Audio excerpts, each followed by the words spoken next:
사망아, 너의 승리가 어디 있느냐? 사망아, 내가 쏘는 것이 어디 있느냐? 사망이 쏘는 것은 죄요, 죄의 권능은 율법이라. 우리 주 예수 그리스도로 말미암아 우리에게 승리를 주시는 하나님께 감사하노니, 그러므로 내 사랑하는 형제들아, 견실하며 흔들리지 말고 항상 주의 일에 더욱 힘쓰는 자들이 되라. 이는 너희의 수고가 주 안에서 헛되지 않은 줄 알미라. 아멘.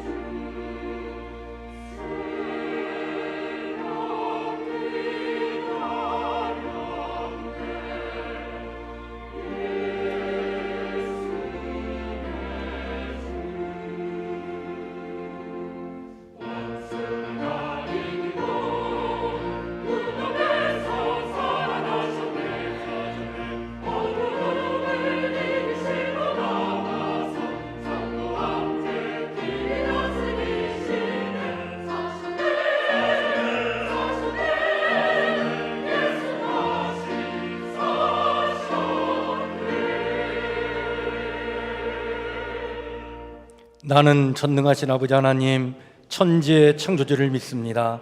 나는 그의 유일하신 아들 우리 주 예수 그리스도를 믿습니다. 그는 성령으로 잉태되어 동정녀 마리에게서 나시고 본디오 빌라도에게 고난을 받아 십자가에 못 박혀 죽으시고 장사된 지 사흘 만에 죽은 자 가운데서 다시 살아나셨으며 하늘에 오르시어 전능하신 아버지 하나님 우편에 앉아 계시다가 거기로부터 살아있는 자와 죽은 자를 심판하러 오십니다. 나는 성령을 믿으며 거룩한 공교회와 성도의 교제와 죄를 용서받는 것과 몸의 부활과 영생을 믿습니다. 아멘.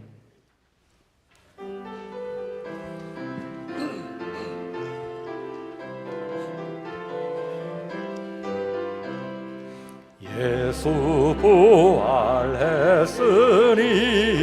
할렐루야. 만민 찬송하여라. 할렐루야. 천사들이 즐거워. 할렐루야. 기쁜 찬송 부르네. 할렐루야. 대속하신 주 예수. 할렐루야. 선한 싸움 이겼네. 할렐루야. 사망 권세 이기고. 할렐루야. 하늘 문을 여셨네. 할렐루야. 마귀 권세 이긴 주. 할렐루야. 왕의 왕이 되셨네.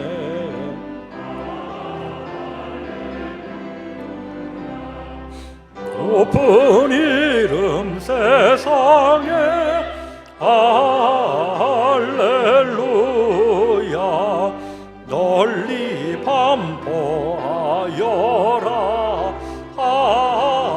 할렐루야. 길과 진리 대신 주. 할렐루야. 우리 부활하겠네. 할렐루야. 부활 생명 대신이. 할렐루야. 우리 부활하겠네.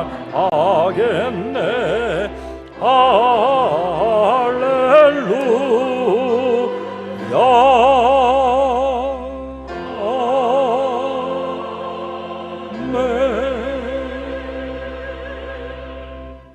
이영욱 장로님 기도 인도해 주십니다.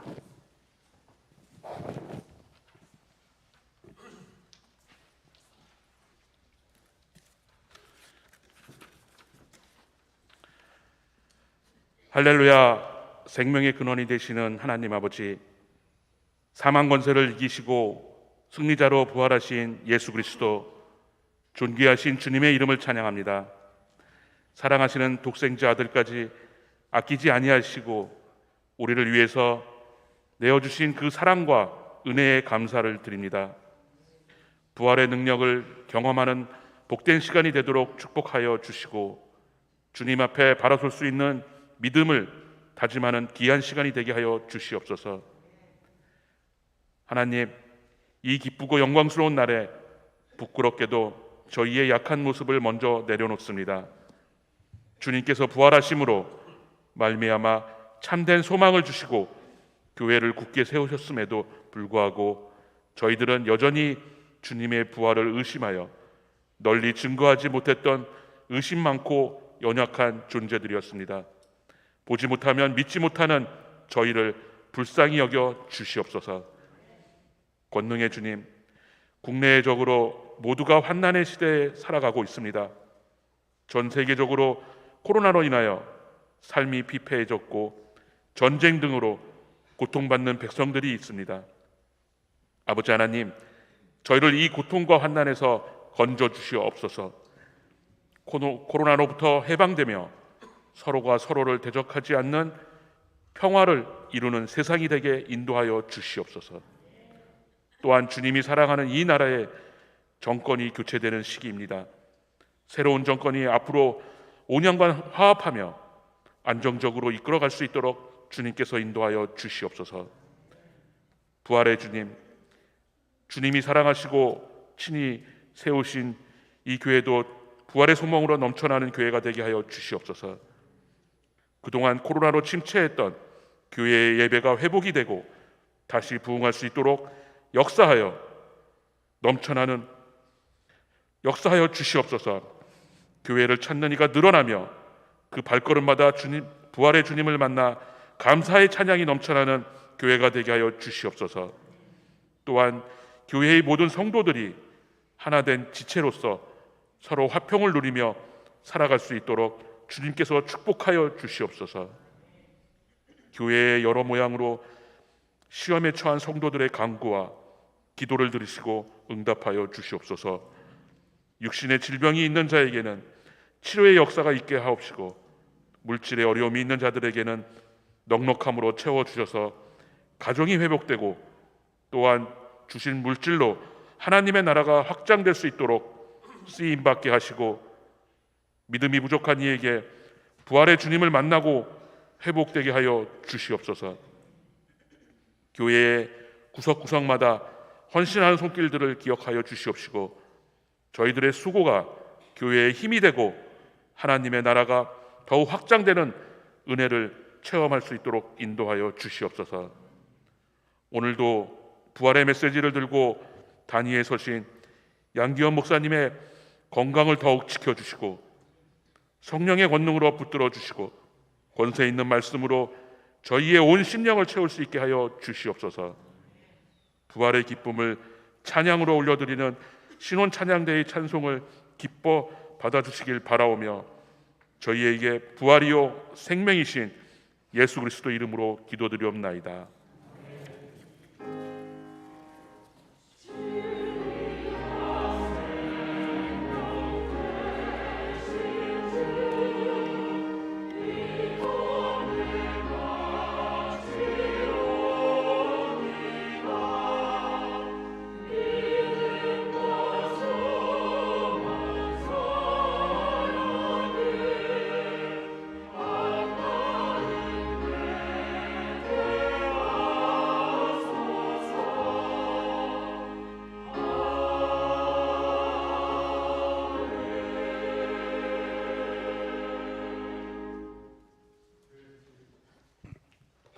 교회 소식 함께 같이 나누겠습니다. 주보를 참고해 주시길 바랍니다. 교회 소식 나누기 전에 우리 앞에 옆에 뒤에 살피시면서 한번 인사 나누겠습니다. 반갑습니다. 축복합니다. 예수님 부활하셨습니다. 감사합니다. 오늘 부활주의를 맞이했는데요. 죽음을 이기시고 다시 사신 주님, 그 주님을 찬양하며 감사하며 기뻐하는 예배 주님께서 받아주실 줄 믿습니다. 또한 이렇게 기쁨을 함께 나눈 우리 삶 속에 부활의 은혜와 능력으로 주님 우리의 삶을 축복해 주실 줄 믿습니다. 고난주간 금식기도 하시면서 헌금 하신 거는 우리 월드비전을 통해서 우크라이나 난민을 돕는 데 저희가 전액 지원하도록 그렇게 하겠습니다. 부활절을 맞이해서 기념 달걀과 그리고 떡이 준비되어 있는데 예배 후에 가실 때 여러분들 꼭 하나씩 이렇게 챙겨가 주시길 바랍니다. 오늘 3부 예배 시간에는 우리 시온 찬양대에 부활절 특별 찬양이 있겠습니다. 주의 임재 안에서 우리 말씀 19절 암송 오늘까지 이렇게 여러분들이 제출해 주시면 되겠습니다. 내일부터는 코로나19 감염병 2급으로 하향 조정이 돼가지고 우리 집회와 종교시설, 사적 모임 제한 이런 모든 것들이 다 해제가 됩니다.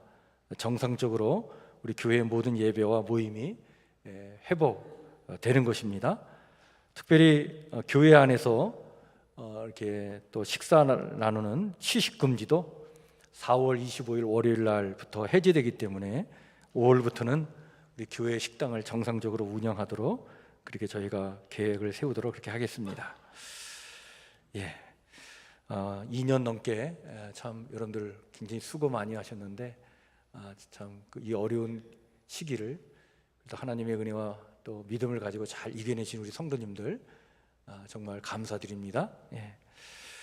이번 주 우리 성경 통독은 예레미야 우리 46장부터 52장까지 예레미야서 마지막 부분을 같이 우리가 한 주간 통독을 하고요. 또 다음 주에는 에스겔서 말씀을 가지고 또 통독하도록 하겠습니다. 구약 성경의 예언서 중에 또 넘어야 될 또 하나의 산이 에스겔서인데 참 어려운 내용입니다. 근데 여러분들 그 에스겔서 말씀이 우리에게 주는 의미가 참 커요. 그래서 또 여러분들 그 어려운 말씀 잘 묵상하시고 또 말씀으로 힘을 얻길 바랍니다. 오늘 3부 예배 후에 남전도의 권세 원례가 있겠습니다. 다음 주일 3부 예배 후에 우리 본당에서 아브라함의 대면 신방하도록 그렇게 하겠습니다. 금요일마다 우리 금요 기도회가 지금 계속 이어지고 있는데 우리 부활절부터 성령 강림절까지 또 7주간을 우리가 특별 금요 성회 세븐이라고 해서 시즌 2로 해가지고 부활의 능력을 체험하라라고 하는 주제를 가지고 말씀을 나누고 뜨겁게 기도하겠습니다. 여러분들 금요일마다 함께 이렇게 참여해 주시고 뜨겁게 부르짖어 기도할 때 또 하나님께서 우리의 기도에 응답해 주실 뿐만 아니라 또 성령의 강력한 역사로 또 우리를 축복해 주실 줄 믿습니다. 그 은혜를 사모하시는 또 그런 시간 되길 바랍니다. 우리 한 주간 교회 고난주간 특별 새벽 기도회와 또 교회 대청소를 위해서 수고해 주신 우리 모든 성도님들께 감사를 드리고요. 또 코로나 확진되어서 치료받고 있는 성도들 또 접촉자 모두 이런 건강을 위해서 계속적으로 기도해 주시길 바랍니다. 저는 우리 성도님들 참 기도 많이 해주시고 사랑을 베풀어 주셔서 한 주간 잘 이겨내고 다시 건강 회복해서 이렇게 강단에 섰는데 아직도 목이 이렇게 잠긴 상태에 좀 있습니다. 뭐 국민 3분의 1이 확진자가 돼서 가볍게 생각했는데 개인의 좀 차이가 있는데 저에게는 좀 이렇게 크게 다가왔어요. 그래서 그냥 많이 또 눈물 콧물 또 열도 나고 무엇보다도 뭐 계속 가래가 나오는데 참 힘들었습니다. 근데 목요일부터 조금 회복돼서 오늘은 이렇게 여러분들과 함께 또 하나님의 말씀을 나누게 돼서 정말 감사한데요. 여러분들 끝까지 건강관리 잘 해주시길 바랍니다. 우리 교회 환우들을 위해서 여러분들 지속적으로 관심 갖고 기도해 주시길 바랍니다. 우리 이용호 집사님, 또 안율 어린이, 또 대상포진으로 고생하고 계신 우리 조미자 권사님, 문수당 권사님, 유복순 집사님 위해서 기도해 주시길 바랍니다. 이상입니다. 오늘 우리 함께 같이 나눌 하나님의 말씀은 고린도전서 15장 12절에서 22절 말씀입니다.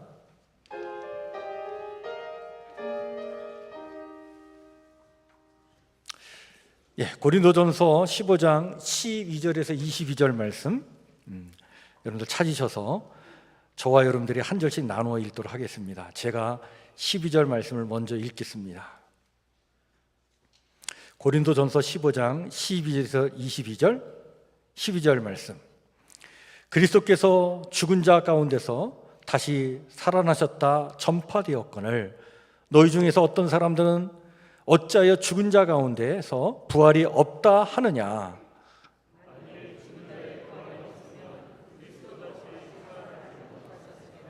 그리스도께서 만일 다시 살아나지 못하셨으면 우리가 전파하는 것도 헛것이요 또 너희의 믿음도 헛것이며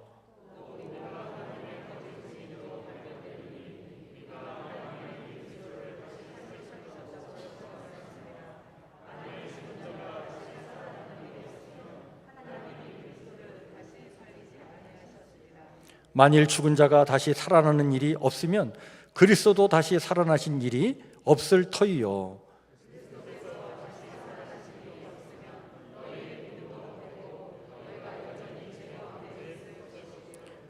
또한 그리스도 안에서 잠자는 자도 멸망하였으리니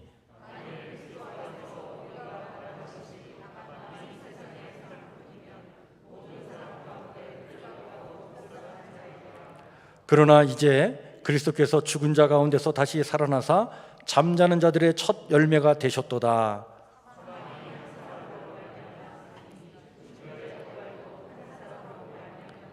다 같이 아담 안에서 모든 사람이 죽은 것 같이 그리스도 안에서 모든 사람이 삶을 얻으리라. 아멘.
아멘.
빛난 아침 부활의 주 보아라.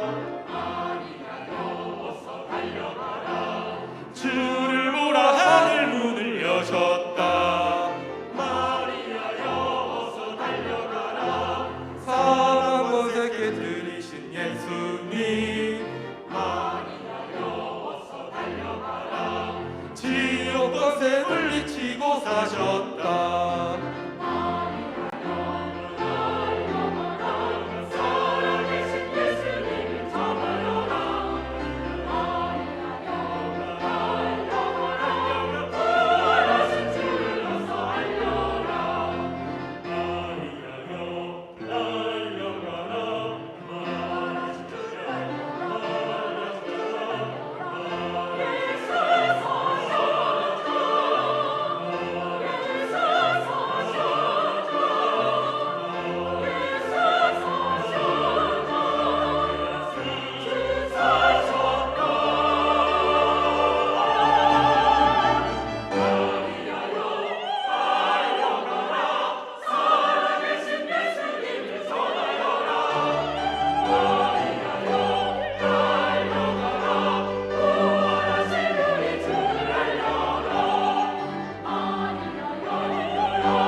아멘. 우리 다시 한번 시온 찬양대 위원들을 위해서 격려의 박수 한번 쳐주시기 바랍니다. 감사합니다. 연습할 때도 마스크 쓰고 연습하고, 부를 때도 마스크 쓰고 부르고, 이거 보통 일이 아닙니다. 오늘 이 부활의 찬양, 기쁜 찬양 함께 나눌 수 있도록 은혜 주셔서 감사를 드립니다. 오늘 우리가 고린도전서 15장, 우리가 보통 부활장이라고 하는 이 고린도전서 15장 말씀을 가지고 부활의 증언자라고 하는 제목의 말씀을 나누고자 합니다. 여러분, 예수님은요, 공생의 3년 동안 자신의 존재를 분명히 드러내지 않으셨어요. 그래서 기적을 베푼 후에도 당신이 알려지지 않도록 하셨어요. 귀신들이 더 예수님을 더 정확하게 알고 있었어요. 예수님을 보자 귀신들이 와서 엎드려 부르짖어 외치죠. 당신은 하나님의 아들이시니이다. 그 귀신들의 그 말을 예수님은 다시는 드러내지 말라고 경고까지 하셨습니다.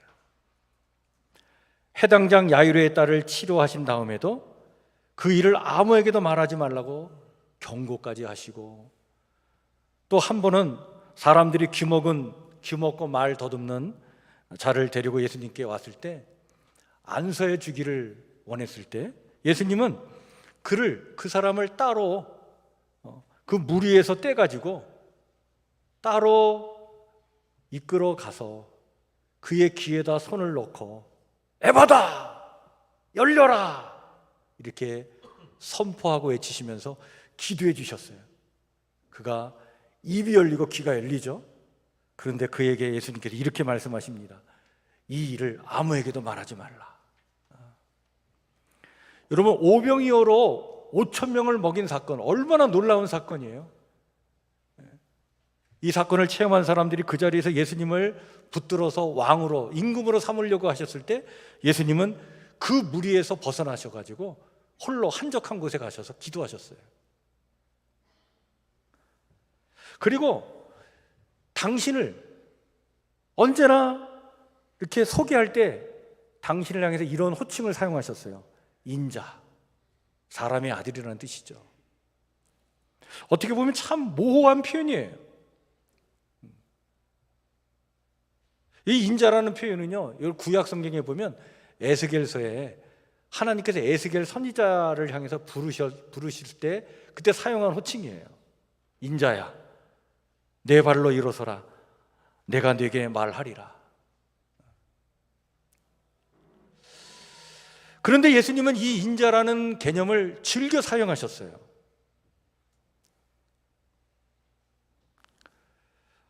예수님께서 이렇게 직접적으로 당신을 구원자여, 메시아여, 하나님의 아들로 이 땅에 오신 만왕의 왕이라고 이렇게 분명히 밝혀주시지 않자 세례 요한조차 너무 답답해가지고, 이때 세례 요한이 감옥에 갇혀 있을 때였는데 자기 제자들을 예수님께 보내서 이렇게 묻죠. 오실 그이가 당신입니까? 아니면 우리가 다른 일을 기다려야 하겠습니까? 오죽 답답하면 이런 얘기를 자기 제자들을 통해서 묻게 했을까? 이렇게 자신을 드러내지 않으신 것은 사실 예수님이 때를 기다리셨던 거예요. 어떤 때냐면 이제 곧 이 세상의 어떤 세속적인 나라, 눈에 보이는 나라, 이런 나라가 아니라 어둠과 사망의 권세를 이기시고 하나님의 통치와 다스림이 실현되는 하나님의 나라가 시작될 것인데, 그 하나님 나라의 시작을 잇게 하실 메시아는 섬김을 받으려 하지 않고 도리어 섬기려 하고 자기 목숨을 많은 사람의 대성물로 내어주는 고난받는 종으로서의 메시아임을 드러낼 날을 기다리셨던 거예요.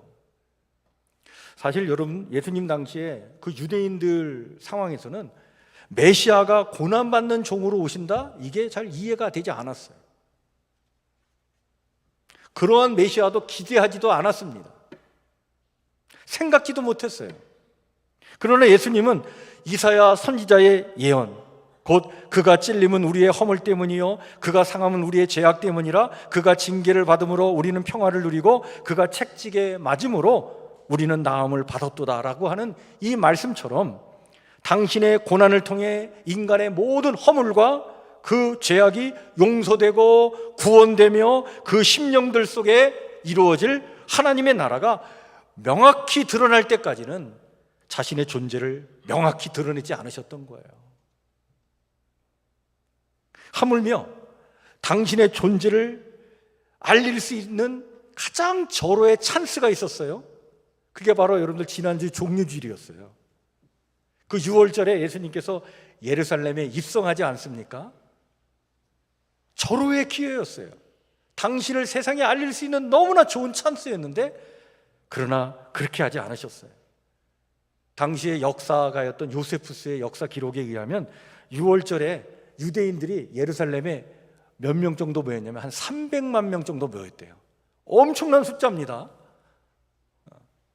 그래서 예루살렘 그 성 안에 다 그 6월절 일주일 동안 지내는 이 절기 중에 그 성 안에 다 머물 수 없어가지고 그 많은 사람들이 그 성 건너편에 동쪽에 있는 감람산 그 동산 언덕에 다 천막 치고 거기서 기구하고, 그 주변에 있는 마을 뭐 베다니 이런 마을에 가서 또 기구하고 뭐 그렇게 모여서 그렇게 일주일을 지냈어요. 그런데 예수님께서 예루살렘에 입성하기 전에 이미 베다니에서 죽은 나사로를 다시 소생시키신 거예요. 그 사건을 본 사람들은 너무나 큰 충격을 받았어요. 그리고 예수님을 보면서 막 흥분했어요. 이분이야말로 우리가 기다리는 메시아 아니겠느냐. 그리고 그 소문이 퍼졌어요. 예루살렘 성 안에까지 퍼졌어요. 그래서 예수님께서 예루살렘을 향해 갈 때는 예수님을 따르는 무리들과 그 소문을 듣고 그 성 안에서 마중 나오는 사람들이 뒤엉켜가지고 엄청난 많은 인원이 모인 거예요.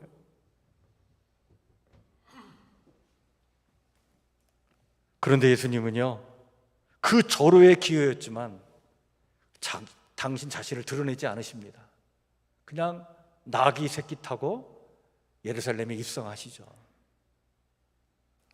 그것은 스가랴 선지자의 스가랴서 9장 9절에 있는 말씀, 겸손하셔서 나귀를 타고 오시는 평화의 왕 메시아를 이 스가랴 선지자가 예언했는데 그 예언의 말씀이 성취되었음을 보여주신 거예요.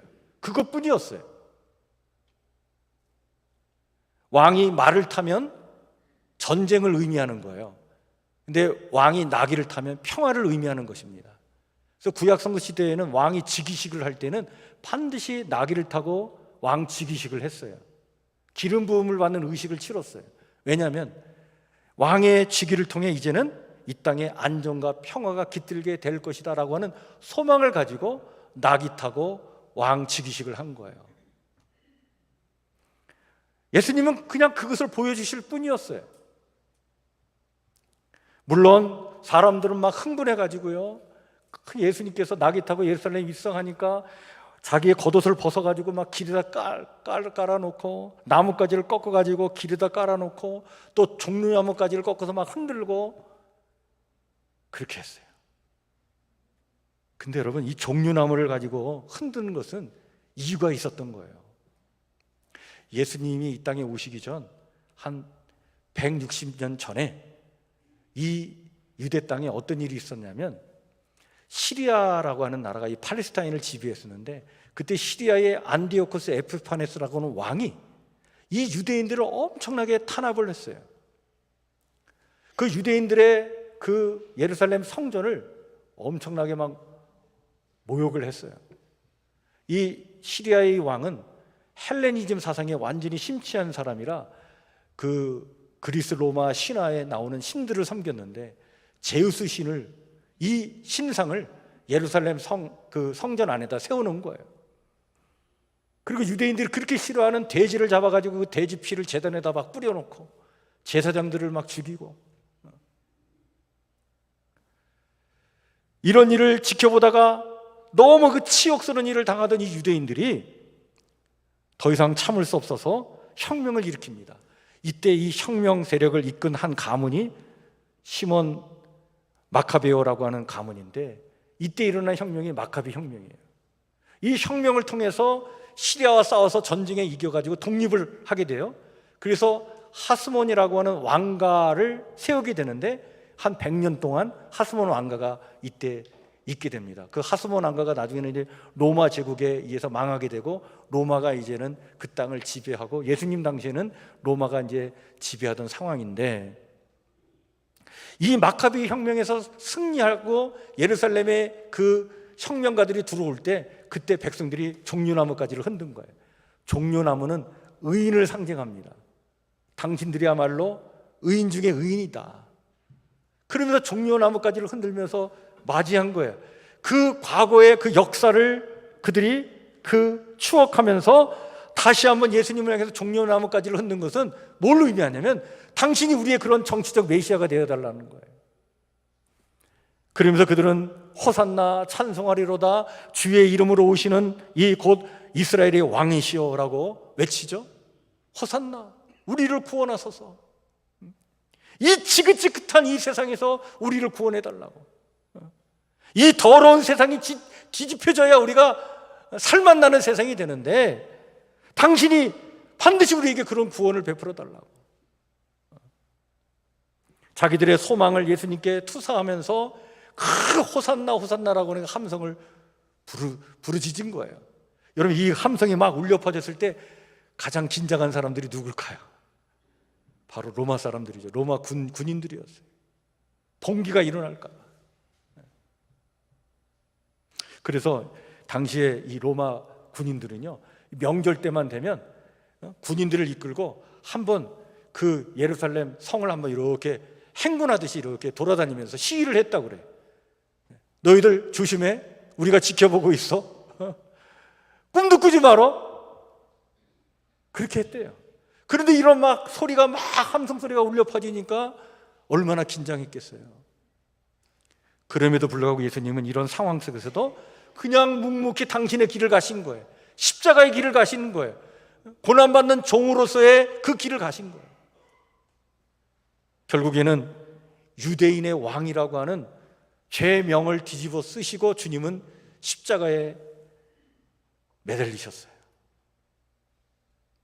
이것은 주님이 원치 않았던 자신의 존재 규명이에요. 예수님 유대인의 왕으로 이 땅에 오신 것이 아니었어요. 그런데 여러분, 예수님께서 이 땅에 오신 목적과 예수님이 어떤 분이신지를 명확히 드러내는 놀라운 사건이 하나 터져버렸습니다. 그 사건이 바로 뭐냐면 부활이에요.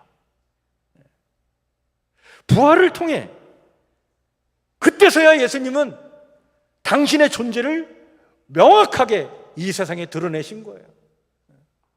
여러분, 우리나라 속담에 구슬이 서말이라도 깨어야 보배다라고 하는 속담이 있는 것처럼 예수님은 당신의 부활을 통해 그동안 예수님이 행하셨던 행적들, 또 기적 사건들, 또 가르침, 사역, 그리고 십자가 사건의 모든 의미가 어떤 의미가 있는지를 그걸 한 줄로 그냥 딱 깨어버리신 거예요.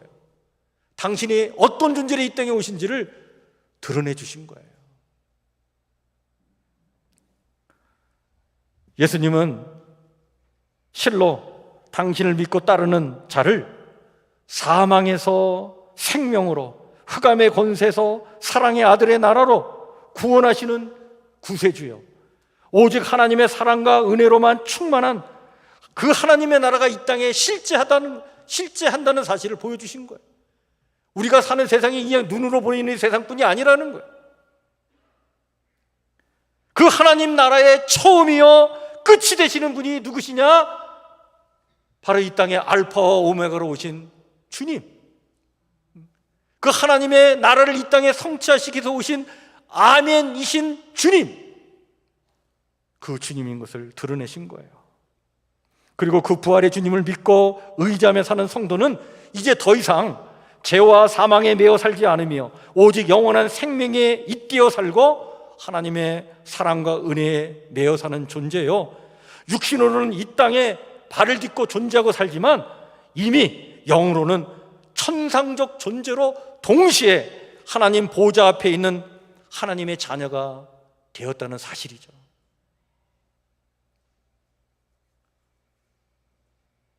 이런 예수님의 부활에 대한 증언, 그리고 부활을 통해 드러난 예수님의 존재를 선언하는 말씀이, 여러분, 이게 신약 성경 전체의 말씀이에요. 그래서 신약 성경은요, 마태복음부터 요한계시록까지 바로 예수님의 부활을 증언하는 그런 증언의 말씀이죠. 여러분, 실로 예수님의 부활 사건은 너무나도 놀라운 사건이었어요. 여러분, 예수님을 3년 동안 쫓아다녔던 예수님의 제자들조차 예수님 십자가 앞에서 다 도망갔어요. 예수님 부인하고 배반하고 다 떠나버렸어요. 여인들 몇 명과 사도 요한만 그 십자가 앞에 있었어요. 다 도망쳤어요. 그런데 이런 사람들이 어떻게 예수님을 못 박은 그 예루살렘 그 도성 안에서 예수님 부활하셨습니다, 예수님의 부활의 증언자가 된 거예요. 목숨 걸고 이 말씀을 전했어요. 어떻게 이렇게 될 수 있을까? 그것은 부활한 주님을 만났기 때문이에요. 부활하신 주님을 만나고 나서 너무나 놀랐어요. 야, 우리가 사는 세상이 이 눈에 보이는 세상, 이게 전부가 아니구나. 우리 눈에 보이진 않지만 놀라운 하나님의 나라의 이 세상이 있구나 깨달았어요. 그래서 그렇게 이기적인 사람들이, 이 세상의 세속적인 것들에 연연하여 살았던 이 사람들이 이 부활하신 예수님을 만난 후에는 정말 하나님의 은혜와 그 사랑에 깊이 감동되어서 영원한 하나님 나라를 소망하면서 자신들의 것을 아낌없이 나누고 없는 자들을 위해서 섬기며 훗날 주님의 부활에 동참할 그날을 소망하면서 정말 이 땅의 악과 불의와 어둠의 권세에 맞서 살았고, 육신으로는 이치상적 존재로 살지만 영으로는 천사적 존재라고 하는, 하나님의 자녀가 이미 되었다라고 하는 그 자긍심을 가지고 그들은 이 땅을 그렇게 열심히 살았던 거예요. 부활의 주님을 역사적으로 만났고 체험하지 않으면 여러분 이런 일은 있을 수 없어요. 고린도전서 오늘 우리가 15장 12절부터 22절 말씀만 살폈는데, 그 앞에 보면 3절부터 쭉 나오는 말씀을 보면 그 부활하신 주님은 베드로에게도 보이고 또 12제자에게 보이고 그 후에는 500여 형제들에게 보이고 그 후에는 육신의 동생이었던 야고보에게도 보이고, 그리고 맨 나중에는 만삭되지 못하여 난 자 같은 자기 바울 같은 사람도 부활의 주님이 만나주셨다. 그 외에도 여러 여성들이 있죠. 하나님의 영광의 자리, 그 자리로 승천하시기 전까지 이 땅에 40일 동안 부활체의 모습으로 있으시면서 주님은 600여 명의 사람들에게 나타나신 거예요. 무엇보다 여러분들, 바울의 변화는 정말 예수님의 부활의 역사적 사실에 대한 증언 그 자체예요. 여러분, 우리가 너무나 잘 알고 있듯이 바울은요, 당시에 바리새파 사람들 중에 바리새파예요. 아주 철저하게 모세 율법을 신봉한 사람이에요. 모세 율법을 지킴으로 말미암아 구원받고 우리는 하나님의 의로운 사람이 된다라고 하는 그러한 신념, 그런 어떤 신앙, 철학이 너무나 견고했던 사람인데, 예수님과 예수님의 제자들의 이야기를 보니까 이 율법이 아니라 오히려 사랑을 이야기하고 은혜로 우리는 구원받는다는 얘기를 하니까 용납이 되질 않는 거예요. 이건 율법을 무시하는 행위인 거예요. 참을 수 없었어요. 그래서 그는 그리스도인들을 핍박하는 사람 되지 않습니까? 근데 이렇게 됐던 사람이 하루아침에 그는 인생이 바뀌어져요.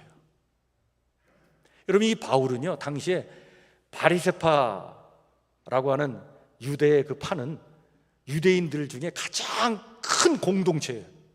유대 사회를 이끌어가는 가장 큰 공동체, 그 공동체, 바리새파라는 공동체의 엘리트예요. 엘리트.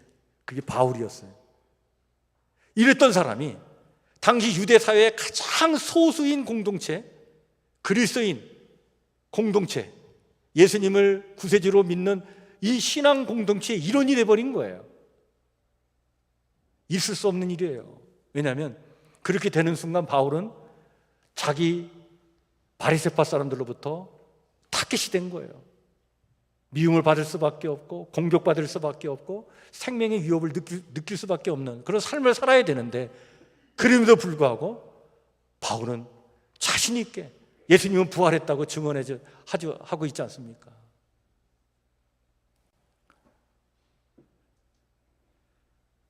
예수 그리스도의 보혈의 은혜와 능력을 힘입고 예수 안에 거하는 순간, 그 예수 그리스도 안에 있는 그 생명의 성령의 법, 하나님의 그 사랑과 은혜의 법이 나로 하여금 그 죄와 사망의 법에서, 그 율법의 법에서 나를 해방시켜 주심으로 말미암아 정말 그 무엇으로도 끊을 수 없는 하나님의 그 놀라운 사랑에 매여 가지고 이 땅을 살아가게 된 그 자기 자신을 발견하게 된 거예요.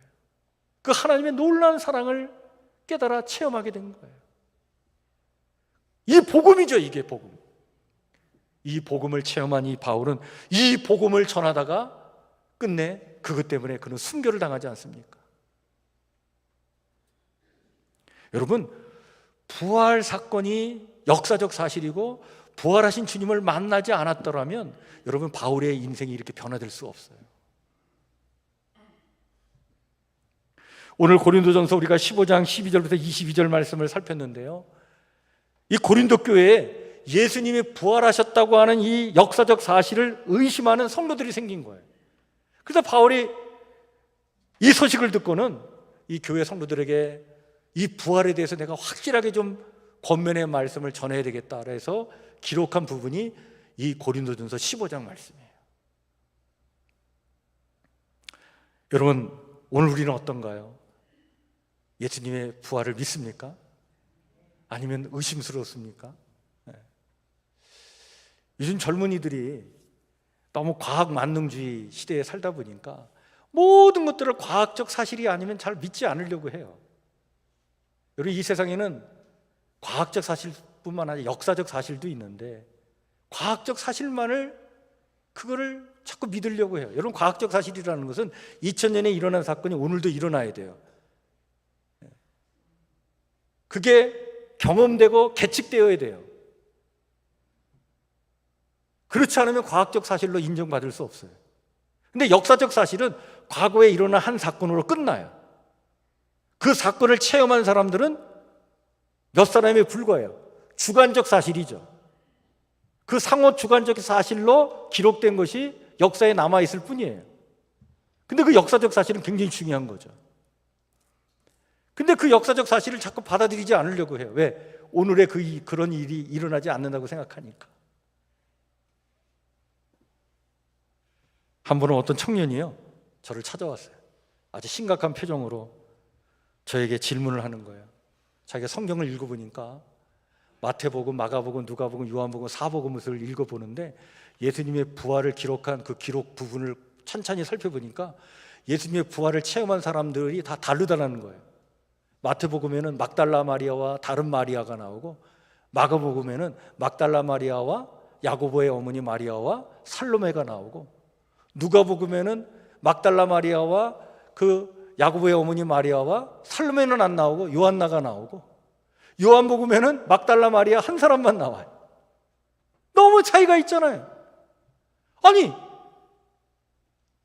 이 부활을 직접 체험한 사람이라면 기록이 다 똑같아야 되는데 왜 다른 겁니까? 이거 믿지 못하겠습니다. 근데 여러분, 달라야 역사 기록에 더 진실성이 있는 거예요. 여러분, 역사적 사실이라는 것은 그 사실이 발생될 때 그게 너무나 충격적인 어떤 사건이면 그 사건의 핵심만 명확하게 기억하고 그 주변에 있는 디테일한 것은 우리가 다르게 기억하게 되어 있어요. 그래서 그 부활 체험 사건을 증언하다 보면 거기에 누가 있었는지 명확하지는 않은 거예요. 그래서 다른 증언들이 초대교회에 여럿 있었어요. 그 증언들을 마태복음은 자기들이 그 기억했던 그 기억의 전승을 그대로 마태복음에 기록한 거고, 누가복음은 신앙 공동체 안에서 전승적으로 기억된 그 전승 내용을 그렇게 기록한 거예요. 그래서 다르다는 것은 진실하다는 역사 기록을 얘기하는 거예요. 똑같으면 보지도 않고 경험하지 않았는데 뭘 보고 베낀 거예요. 그래야 똑같이 나오는 거예요. 그건 더욱더 역사 기록의 신빙성이 떨어지는 거예요. 그런데 여러분들, 사실은 고린도 교회 성도들이 이것 때문에 의심한 건 아니었어요. 고린도 교회 성도들이 의심한 건 바로 뭐냐면, 너무나 세속적으로 치우쳐 살다 보니까 눈에 보이는 세상이 전부라고 생각을 하니까 눈에 보이지 않는 이 세상이 있을 것이라고 하는 생각이 기대가 안 된 거예요. 그래서 의심하게 된 거예요. 이 소식을 들은 바울은요, 매우 근본적인 이야기를 합니다. 만약 예수님의 부활이 없다면 우리가 믿는 모든 것이 다 헛것이라고 하는 거예요. 교회의 모든 가르침이 거짓이라고 얘기합니다. 바울을 포함하여 당시 모든 성도가 거짓 증인이라고 하는 얘기예요. 예수님께서 부활 사건을 통해 당신의 메시아 되심과 하나님의 아들이심을 명확하게 드러내셨는데, 만약 부활이 없다면 우리의 모든 믿음도 거짓이라고 얘기하고 있습니다. 그러면서 매우 중요한 언급을 하죠. 그 말씀이 여러분 오늘 19절 말씀이에요. 이 19절 말씀 우리 한번 같이 읽겠습니다. 시작. 만일 그리스도 안에서 우리가 바라는 것이 다만 이 세상의 삶뿐이면 모든 사람 가운데 우리가 더욱 불쌍한 자이니라.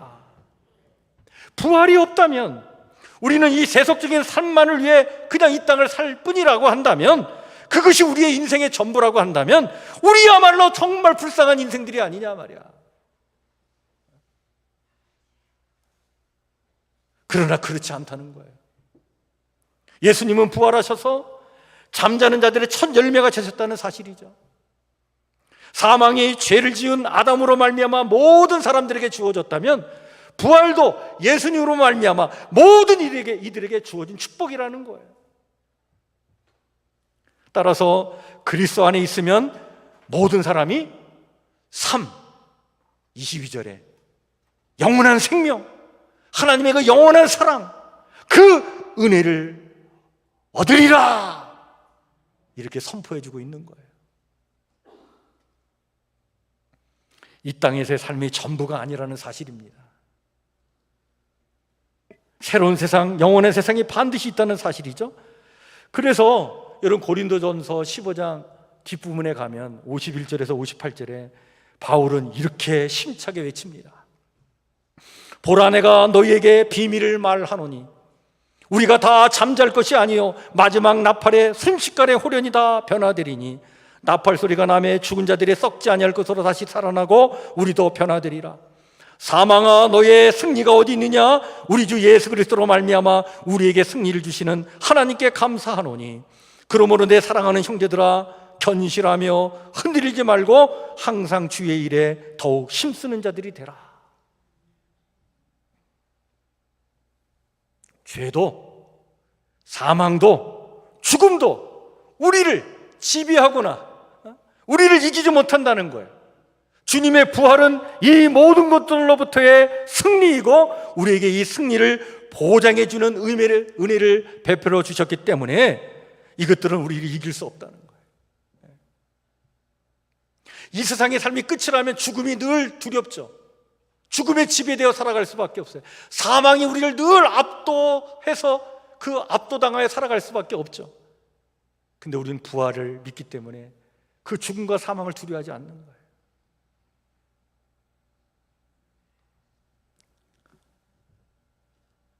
따라서 성도들은 어떤 상황에서도 굳게 서서 흔들리지 말고 살아야 한다는 것입니다. 눈에 보이는 것이 전부가 아니라는 것이죠. 세속적인 삶이 전부인 것처럼 그렇게 흔들리며 살지 말고 영원한 생명이 이미 우리에게 주어졌음을 믿고 그것을 소망하며 진실로 우리가 하나님 자녀답게 정말 사랑하며 이 땅을 살아가자. 오늘 이렇게 간절히 외치는 이 바울의 이 부활의 증언을 우리의 가슴에 깊이 새기고 여러분 이 땅을 우리 또한 부활의 증언자들로 살아가시기를 주의 이름으로 하나님 축원해 드립니다. 부활의 증언자는요 이 땅의 것이 전부가 아님을 알고 영원한 생명을 소중히 여기며 살아가는 사람들입니다. 부활의 증언자들은 주 안에서 죄와 사망과 죽음의 권세에서 벗어나 오늘을 부활 승리의 영광 가운데 살아가는 사람들이에요. 부활의 증언자들은 주 안에서 영원한 생명이 이미 우리에게 주어졌음을 믿고 그것을 소망하며 진실로 하나님 자녀답게 사랑하며 살아가는 사람들입니다. 이일영 박사가 한 몇 주 전에 이 세상을 떠나셨죠. 저는 그 이일영 박사님의 그 글, 또 어떤 인터뷰 내용, 또 강연 내용 제가 오랫동안 이렇게 참 살펴보고 이렇게 즐겨 봤던 사람인데요. 이일영 박사님이 세상을 떠나신 다음에 또 그분 또 강연 내용을 이렇게 살펴볼 기회가 있었어요. 한 1년 전인가요? 기독교 방송 CTS 방송국에 나오셔서 한 강연 내용인데 그 강연에서 그분은 이런 얘기를 하시는 거예요. 남극 대륙에 가면 거기에 황제 펭귄이 있다는 거죠. 근데 이 황제 펭귄이 그 남극 대륙이 그 기온이 말이죠 영하 70도까지 내려간대요. 그리고 얼마나 바람이 맹렬하게 강풍이 부냐면 시속 한 200km 정도의 강풍이 분다는 거예요. 그런데 그렇게 맹렬한 강풍이 몰아치는 그 빙산 위에서 알을 낳는 거예요. 근데 이분이 그런 얘기를 하는 거예요. 아니, 그 혹독한 곳까지 가서 생명을 낳는 이유가 뭐냐는 거예요. 그 혹독한 곳까지 가서 거기서 왜 생명을 낳느냐, 거기서 왜 알을 낳느냐. 이유는 천적으로부터 벗어나서 자기 생명을 살리려고 하는, 어떻게 보면 지극한 생존에 대한 본능이면서 동시에 자기 생명에 대한 사랑 때문이다.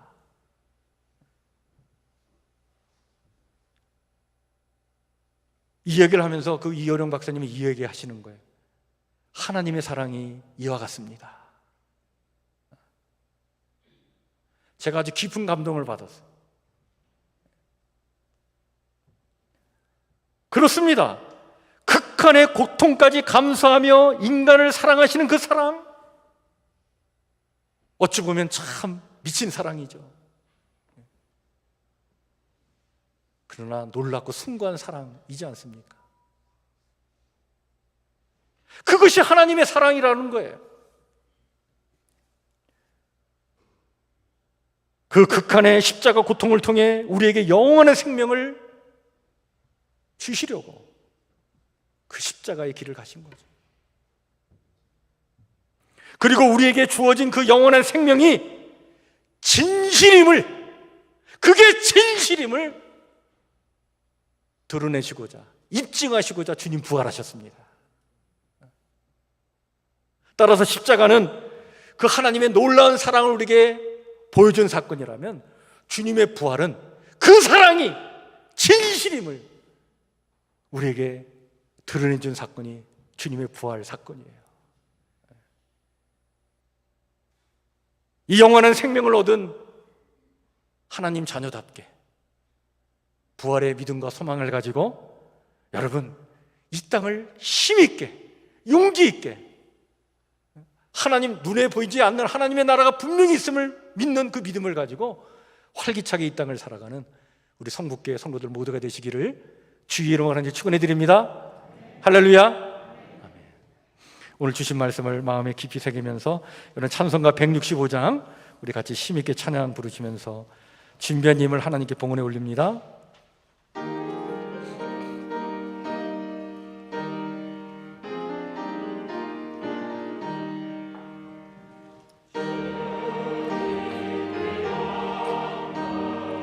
다시 사신 주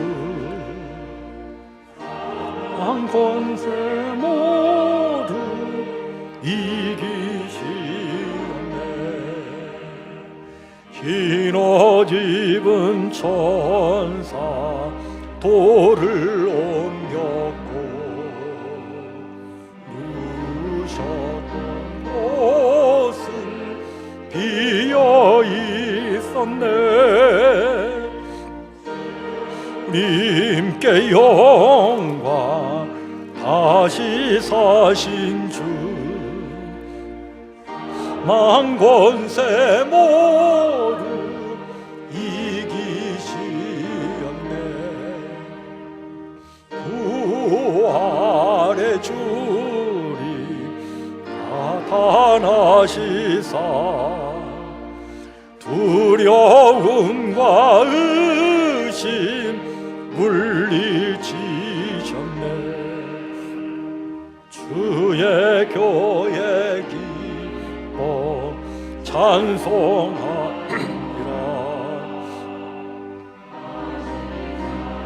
주님 죽음 이겼네. 주님께 영광,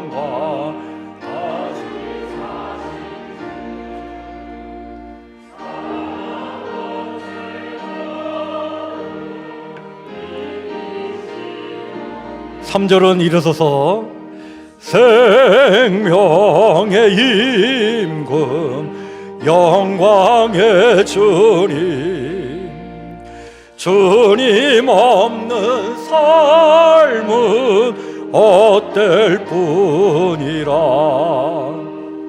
주의 사랑으로 세상 이기고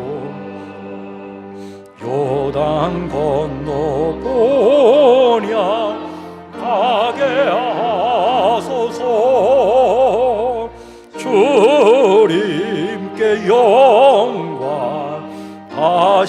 사신 주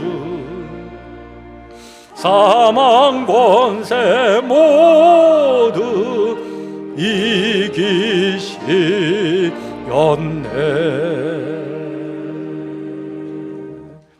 나는 부활이요 생명이니 나를 믿는 자는 죽어도 살겠고 무릇 살아서 나를 믿는 자는 영원히 죽지 아니하리니 이것을 내가 믿느냐 물으시는 주님, 아멘으로 화답하오니 부활의 신앙과 소망을 가진 자로 이 땅을 힘있게 살아가도록 하나님 저희와 함께하여 주시옵소서. 우리는 죽음에 매여 그 두려움과 염려로 사는 존재가 아니라 하나님의 영원한 생명에 잇대어 영생복락을 누리며 살아야 할 성도들인 줄 믿사오니 이 믿음, 이 부활의 소망을 가진 성도답게 아버지 하나님 이 땅을 활기차게 용기 있게 승리의 삶을 살아가도록 하나님 저희와 함께 해주시며 우리 사랑하는 성도들을 축복하여 주시옵소서. 부활하시어 사망 권세를 이기신 능력이 오늘도 우리와 함께하는 줄 믿습니다. 이 능력을 힘입어 이 땅의 어둠을 걷어내고 우리에게 참다운 생명의 축복을 허락하시는 주님을 믿는 이 믿음을 가지고 아버지는 그 어떤 삶의 어려움 속에서도 절망하지 아니하며 어떤 두려움과 어떤 아버지의 사망의 일들을 우리 앞에 있다 할지라도 그것 때문에 겁내는 자들이 아니라 부활의 믿음을 가지고 용기 있게 그 모든 것들을 헤쳐나가는 믿음의 용사들 삼아 주시옵소서. 더 나아가 오늘 주신 말씀처럼 부활의 증언자들로 살게 해주시길 원합니다. 이 땅의 것이 전부가 아님을 알고 영원한 생명을 소중히 여기며 살겠습니다. 주 안에서 죄와 사망과 죽음의 권세에서 벗어나 오늘을 부활 승리의 영광 가운데 살겠습니다. 영원한 생명이 이미 우리에게 주어졌음을 믿고 그 소망으로 진실로 하나님 자녀들께 사랑하며 살겠습니다. 하나님 이렇게 멋지게 살아가도록 우리와 함께하여 주시옵소서. 이제는 우리 주 예수 그리스도의 은혜와 우리 하나님 아버지 무한하신 사랑과 성령님의 교통하심의 은총이 이 부활주의를 맞이하여 참 기쁜 마음으로 예배를 드리며 귀한 예물로 봉헌하며 주님을 향한 그 사랑을 고백하는 우리 귀한 성도들 머리 위에 또 우리 성도들이 살아갈 또 한 주간의 아버지님이여 인생의 발걸음 위에 그리고 다시 오실 주님, 그 주님을 소망하며 부활의 몸으로 그 주님을 영접하기를 소망하는 이 땅의 모든 성도들 아버지님이여 위에 영원토록 함께 하옵시기를 간절히 축복하며 기도하옵나이다. 아멘.